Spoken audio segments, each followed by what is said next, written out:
But दुनिया चलती है डंडे से।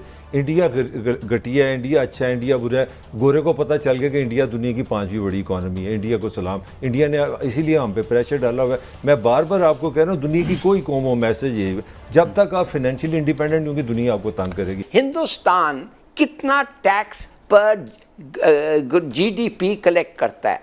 वो 22% टैक्स कलेक्ट करते हैं। हम कितना करते हैं? 9%। अब मैं जानना चाहता हूं कि भाई ये क्यों हम 9% करते हैं, अगर 2 हमसाये मुल्क ये कर रहे हैं, why are we doing it? अच्छा भट्टी साहब, ये बात मुझे बताएं, अमेरिका का कौन सा सॉफ्ट इमेज है पूरी दुनिया में? जो है नक्शे वो तख्ते हुकूमतों के उल्टवाते रहे, $1.5 ट्रिलियन का बारूद इधर बिछा दिया, तो उनसे ना फैटिफ उनसे पूछता है, ना सॉफ्ट इमेज पूछता है, गुंडों की तरह बनाते फिरते हैं। इसमें मैं इमरान खान साहब का तर्जमान नहीं हूं, मैं आजकल अक्सर तनकीद करता हूं कुछ लोगों पे, लेकिन ये बहुत आला बातें की हैं। यार फख्र करो कि अल्हम्दुलिल्लाह पाकिस्तानी है, हमें सोच कायात है।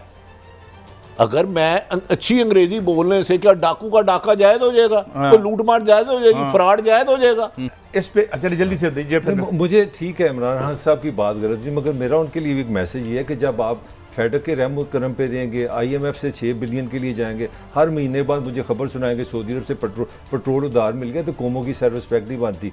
कौमों की सेल्फ रिस्पेक्ट, इमेज उमेज सारा फ्रॉड है, सारी आपकी फाइनेंशियल इंडिपेंडेंस है। जितने हम कर्जे लेते हैं, जिस तरह हम मुल्क चलाते हैं, इससे आप सेल्फ रिस्पेक्टिंग नेशन नहीं बन सकते। ये ठीक बात है। अच्छा, ये सारा कसूर इमरान खान का मुझे मैंने बताया, इमरान का तर्जमान नहीं, इमरान के कुछ ब्यूरोक्रेट्सों की करप्शन के किस्से मेरे पास उस दिन अरशद शरीफ ने कहा है, ऐसे करप्शन के किस्से मौजूदा हुकूमत के। इमरान है ऑनेस्ट, लेकिन कर्जे कैसे उतारे वो इमरान खान? क्या करे? 90% आपके लोग इनकम टैक्स नहीं देते। अभी हमने जितने वादे इलेक्शनों में किए थे, हमने वो सारे पूरे कर दिए हैं 3 साल में। हमने 5 साल में पूरे करने थे, हमने 3 साल में पूरे कर दिए हैं। क्यों मलिक साहब, ऐसे लगता है आपको? हाँ जी, 271 तो सिर्फ रेलवे के हाथ से हैं 3 साल में, बहुत अच्छा है। और भी जो अगर तो वादा इनका ये था महंगाई बढ़ानी है, बेरोजगारी बढ़ानी है, बिजली महंगी करनी है, पेट्रोल महंगा करना है, डॉलर के मुकाबले में पाकिस्तानी रुपये को जलील करना है, तो वो सारे वादे पूरे हो गए। मुझे आप एक कामयाबी दिखा दें, एक मेगा प्रोजेक्ट मुझे दिखा दें पाकिस्तान का 3 साल में। मुझे लाहौर की हालत ये हो गई कि यहाँ सड़कें तक नहीं बनती, सफाई आप नहीं कर सके, मतलब कहानी नहीं खत्म हो। ये कहानी हम जारी रखेंगे। और ये जो इन्होंने वादे किया पूरे हुए हैं या जन्नत बन गया पाकिस्तान। 50 लाख तो नौकरियां देनी थी, अब हालत है कि 1143 नौकरियां आई हैं FIA की। अभी कंटिन्यू है, 13 लाख एप्लीकेंट आ गए हैं, 13 लाख आ गए हैं 1143 एप्लीकेशंस के लिए, और अभी ये जारी है। मकान आपने बनाने थे 1 करोड़, ठीक है जी, वो आपने मकान भी अन्नी पानी थी।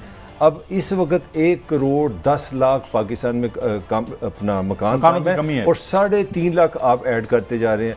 आपने सबसे पहले ये बात की थी कि हम कर्जा नहीं लेंगे, हम पाकिस्तान की इज्जत के लिए करेंगे, बड़ी अच्छी बात थी। आपने जरदारी ने अपने 5 साल में 10,000 अरब का ना कर्जा लिया, नवाज शरीफ ने 14,000 का लिया। मैं कोई तारीफ नहीं कर रहा, आपने 2 साल में 13,000 ले लिया, और इस साल में आपका अपने पिछले साल से 63% कर्जा आपका ज़्यादा है। मैंने सिर्फ 3 चीज़ें आपको बताई हैं।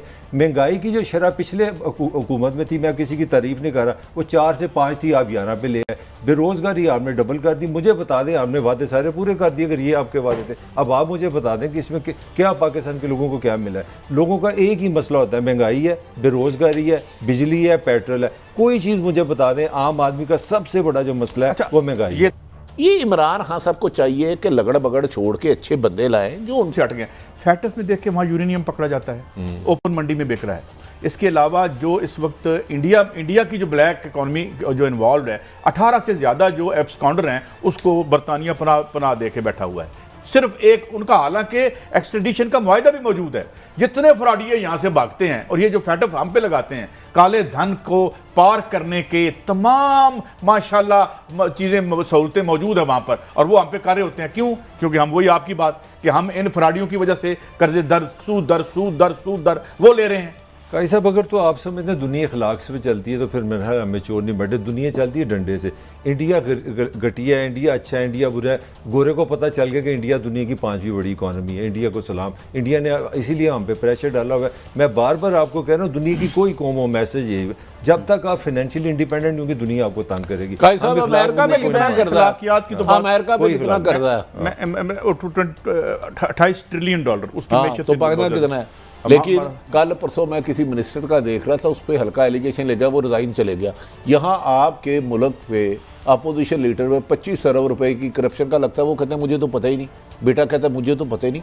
जहां आपने करप्शन में तरक्की का म्यार बना लिया, जितना हराम ज्यादा लेता है समझते हैं वो ज्यादा उदों पे फायदे रहेगा। आप ये समझते हैं कि डंडे के साथ ही चलता है? नहीं देखे, दुनिया जो है वो, अगर तो आप समझते अखलाक अच्छाई बुराई से नहीं चलती, दुनिया सिर्फ चलती है दुनिया पे, दुनिया पैसे। मुझे बताएं ना, मैं समझता हूँ कि देखे ना, अब आप क्या कर रहे हैं, अब आप क्या कर रहे हैं, आपने 11 जून से लोगों की गैस बंद की एक्सपोर्टर की, और एक्सपोर्टर ये रो रहे हैं, वो अपने बाल नोच रहे हैं कि भाई 322 दिनों में आपने सिर्फ 99 दिन हमें गैस दी है।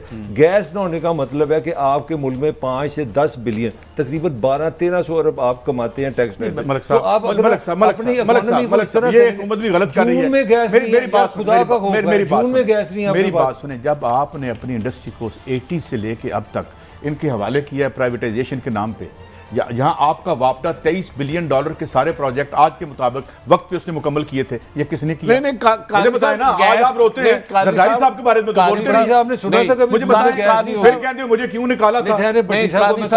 वो हमें उन पे गैस के बहरान को आप मामूली ना समझे। आपके मेन बिजनेसमैन कह रहे हैं अगर यही हाल रहा तो हम पाकिस्तान से अपनी इन्वेस्टमेंट लेके कहीं और चले जाएंगे। ये पीएम साहब को इसको स्पेशली एड्रेस करना चाहिए और इन खदशात को दूर करना चाहिए। आपका मुल्क जबकि आपकी इंडस्ट्री बड़ी साहब, मेरा भी सवाल है, जिस तबके को आपने सारी इंडस्ट्री औने पौने में उसके हवाले कर दी, मैं मानता हूं आपकी दुनिया में इखलाकियात 3 करोड़ लोग हैं, 3 करोड़ आप कहते हैं इखलाकियात नहीं, ना माने। जिनको आपने 80% इंडस्ट्री औने पौने में बेच दी, कल आपको वो धमकी दे रहे हैं कि वो ऐसे उठे टूट जाएंगे।